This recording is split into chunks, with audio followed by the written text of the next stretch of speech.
బిడ్డలారా దేవుని వాక్యంలోకి వెళ్దాం. ఓ జాగ్రత్తగా వినండి. ఈరోజు క్రిస్మస్ పండుగ. ఇది ప్రపంచ పండుగ అని నిన్ననే మనం తెలుసుకున్నాం, అవునా? కాబట్టి మీరందరూ దేవుని వాక్యం వినండి. యేసు ప్రభు ఈరోజు జన్మించిన దినాన్ని మనమందరం ప్రపంచం అంతా కూడా ఆరాధించుకుంటున్నాం. ఆ ప్రభు జన్మించడానికి ముందు కారణాలు చాలా మందికి తెలుసు, కానీ మరొకసారి బర్త్డే ఇప్పుడు మనము యేసు ప్రభు పుట్టినరోజు జీసస్ బర్త్డే కదా ఇవాళ, అవునా? ఇవాళ ఎవరు బర్త్డే? యేసు ప్రభు. మరి ప్రభు విష్ యూ హ్యాపీ బర్త్డే అని చెప్పారా? ఏం లేదు, ఇవాళ క్రిస్మస్ పండుగనే చూశారు అంతే, అవునా? అట్లా కాదు, దేవా ఈరోజు మీ పుట్టినరోజు కాబట్టి మీకు హృదయపూర్వకంగా శుభాకాంక్షలు తెలియజేస్తున్నాను అని చెప్పి ప్రార్థన చేసుకోవాలి. వింటున్నా? యేసు ప్రభు మీరు శుభాకాంక్షలు చెప్పాలా వద్దా? చెప్పాలి. మరి దేవుని బిడ్డలారా, క్రిస్మస్ పండుగ మీరే సంతోషంగా తిరుడు, కొత్త బట్టలు వేసుకుంటూ ఎంజాయ్ చేస్తుంది కాదు, ఆయనకు శుభాకాంక్షలు తెలియజేయాలి. గొల్లలు ప్రభు దగ్గర పోయిండు, పుట్టినప్పుడు చూసిండు, ఆనందించిండు, సంతోషించిండు. వారికి అన్న వాటిని విన్న వాటిని ప్రభు గురించి సాక్ష్యం ఇచ్చిండు. మరి అలా క్రిస్మస్ యేసు ప్రభు పుట్టిండు అనే విషయం మీరు మీ స్నేహితులకు, మీ బంధువులకు, మీ ఇరుగు పొరుగు వారికి చెప్పాలా వద్దా? చెప్పాలి. ప్రభుకు మనం ఈరోజు ఏం చెప్పాలి? ప్రభువా, నువ్వు పుట్టిన దినాన్ని మేము జరుపుకుంటున్నాం, నీ బర్త్డే సందర్భంగా విష్ యూ హ్యాపీ క్రిస్మస్ అని చెప్పుకోవాలి. ప్రభువా, మీ యొక్క పుట్టిన దినమున శుభాకాంక్షలు మేము తెలియజేస్తున్నామని మీరు అందరు చెప్పాలి. అప్పుడు ప్రభు మన పట్ల చాలా ఆనందిస్తారు. చూడండి, మన సంఘాన్ని ప్రేమించి మరి చాలా మంది పనులు అన్నీ తీసుకొచ్చింది. ఎందుకు? నా కొరకు కాదు, సంఘంలో మరి వీరు సమాన పెద్దకి తీసుకొచ్చింది. ఎందుకు తీసుకొచ్చింది చెప్పనా? యేసు ప్రభు పుట్టినరోజు, అవునా? ఈ వాడుక ప్రకారంగా ఇవాళ జీసస్ బర్త్డే కాబట్టి నేను ఉత్తగట్లో వస్తా అని చెప్పి చాలా ప్రయాసపడి దూరం నుంచి తీసుకొచ్చింది. ఈ బ్లెస్సింగ్స్ వాళ్ళు ఎంత కష్టపడి తెచ్చిందో అవన్నీ కూడా మరి తీసుకొని వెళ్ళాలి కదా. కాబట్టి ఈరోజు జీసస్ బర్త్డే, యేసు ప్రభు పుట్టినరోజు, అదే క్రిస్మస్ దినము. ఇదంతా మరొకసారి నేను జ్ఞాపకం చేస్తున్నా. యేసు ప్రభు పుట్టినప్పుడు గొల్లలు, జ్ఞానులు, దూతలు అనేకులు ప్రభుని దర్శించారు. ఈరోజు ఆ పుట్టినరోజును మనం జ్ఞాపకం చేసుకుంటూ మనం అందరం దేవుని స్తుతిస్తూ ప్రార్థిస్తున్నాం. ఒకసారి ఎలా క్రిస్మస్ కాదు నేను చెప్పేది, యేసు ప్రభు పుట్టినరోజు. వింటున్నా? ఈ పుట్టినరోజు మీకు ఒకటి మర్మాన్ని కూడా మీకు జ్ఞాపకం చేస్తా. యేసు ప్రభుకి ఎన్ని పేర్లు ఉన్నాయో తెలుసా? చూడండి, బైబిల్ గ్రంథంలోకి వెళ్ళి యేసు ప్రభు పుట్టినరోజు అయినా మీకు తెలుసుకోవాలి. మత్తయి సువార్త 1వ అధ్యాయం. బైబిల్ వారు ప్రతి ఒక్కరు చూడండి, 20 నుంచి. అతడు ఈ సంగతులను గురించి ఆలోచించుకొనుచుండగా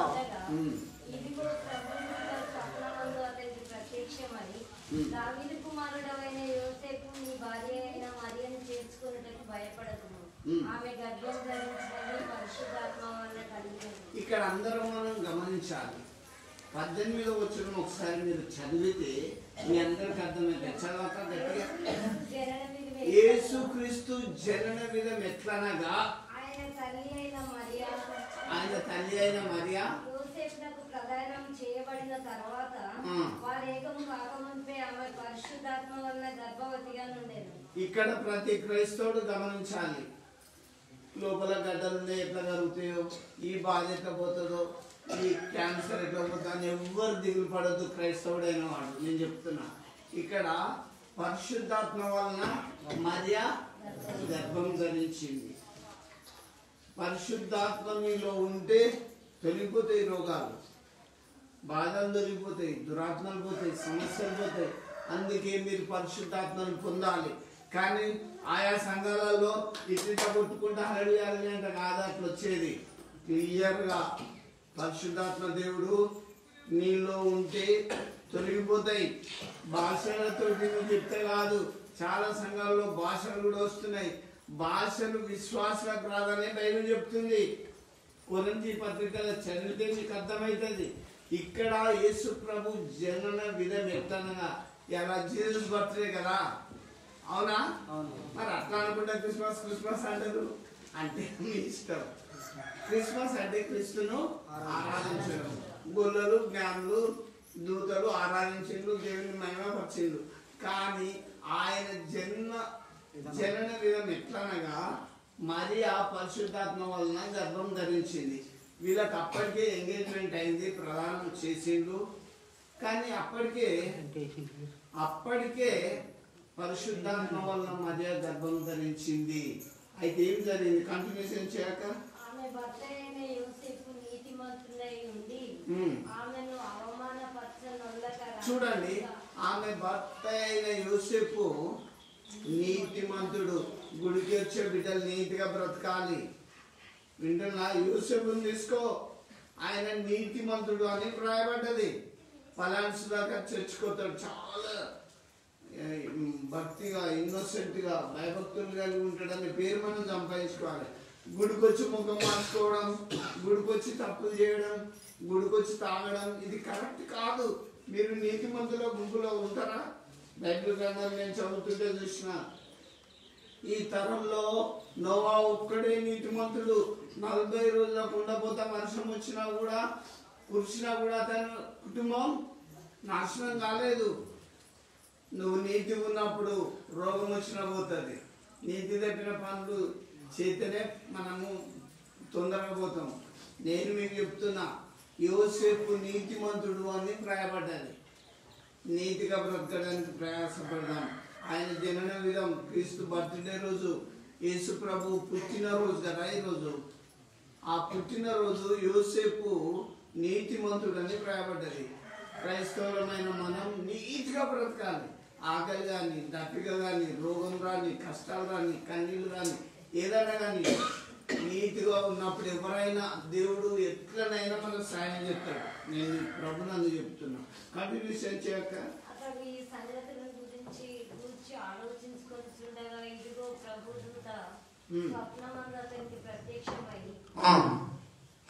చూడండి, అబ్బా ఈయన నీతిమంతుడే కానీ ఒక పెద్ద సమస్య వచ్చింది. మదేతోటి ఎంగేజ్మెంట్ అయిపోయినాక ఆమె గర్భవతి అయి దాన్ని యోసేపుకు తెలిసినప్పుడు ఏం చేయాలి? ఆమెను రహస్యంగా విడనాడాలని యోసేపు చూసిండు. నీతిమంతులు లేడీస్ను ఉత్తగా తప్పు పడ్డారు. మనోళ్ళు అయితే ఇప్పటి ఈ కాలం భర్తలు అయితే చిన్నదానికి పెద్ద రచ్చ చేస్తారు, అవునా?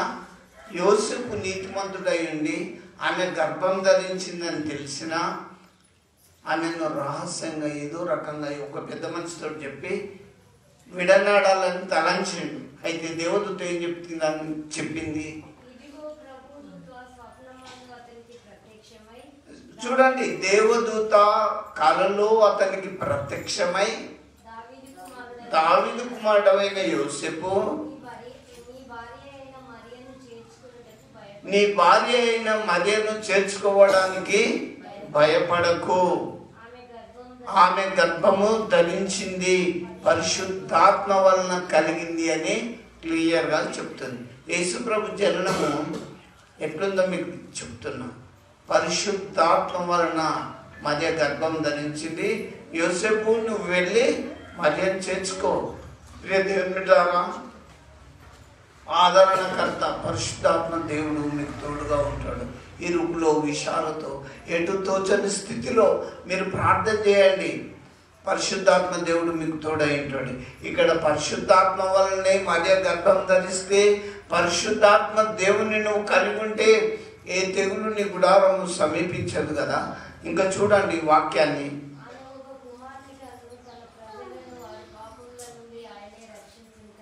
చూడండి, దూత చెప్తాను, ఆమె ఒక కుమారుని కంటుంది. తన ప్రజలను వారి పాపముల నుండి ఆయనే రక్షిస్తాడు. యేసుప్రభు పుట్టక ముందే దేవదూత యోసేపుకు చెప్పింది. మనం పిల్లలు పుట్టినాక పేర్లు పెట్టుకుంటాం, అవునా? కానీ ప్రభు పుట్టక ముందే దేవదూత చేత ఒక కుమారుని కంటుంది. ఆయనకు ఏమని పేరు? యేసు అనే పేరు పెడుతుంది. ఇలా ఆ యేసు ప్రభు యొక్క జన్మదినం ప్రపంచమంతా జరుపుకుంటాను. దీన్నే మనం క్రిస్మస్ అంటున్నాం. యేసు ప్రభు అని ఉన్నది, ప్రభు అని ఉన్నది, క్రీస్తు అని ఉన్నది, రక్షకుడు అని ఉన్నది, చాలా పేర్లు ఉంటాయి. మీరు ఏం తెలుసుకుంటారు? ఇంకా మీరు కంటిన్యూషన్ చూడండి.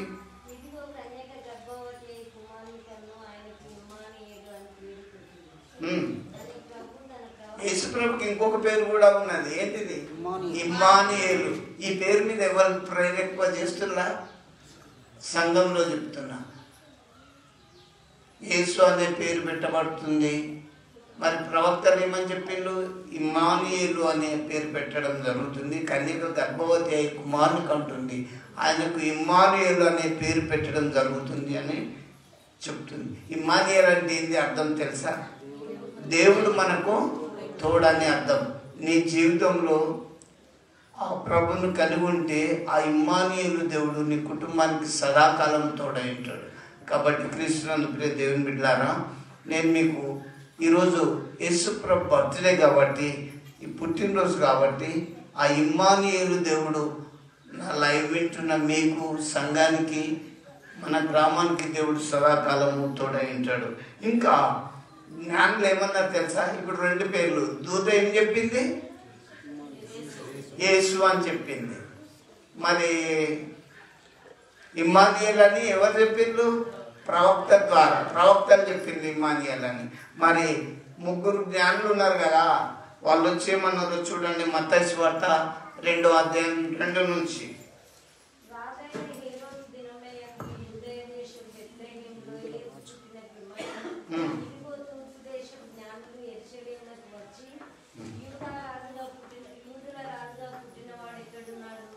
చూడండి, యేసు ప్రభువును తూర్పు దేశం జ్ఞానులు ఏమంటాడు? యూదుల రాజు పుట్టినవాడు ఎక్కడున్నాడు రాజా? నీ సామ్రాజ్యంలో యూదుల రాజుగా పుట్టినవాడు ఎక్కడున్నాడు అని చెప్పిండు. మీకు ఒకటి షార్ట్గా చెప్పుకుంటే వెళ్ళిపోతాం. యేసు ప్రభు వంశం పెద్దది కాదు, చిన్నది. ఆయన వంశం ఏంది? వడ్రాంగి వంశంలోకి వెళ్ళి వచ్చేసిండు. ఆయన ఊరిక్కడ బెత్లెహేం, చిన్న పల్లెటూరులో పుట్టిండు. పెద్ద పట్టణంలో పుట్టలే, పెద్ద వంశంలో పుట్టలే. ఆయనకు దేవదూతలే పేరు పెట్టిండ్రు యేసు అని.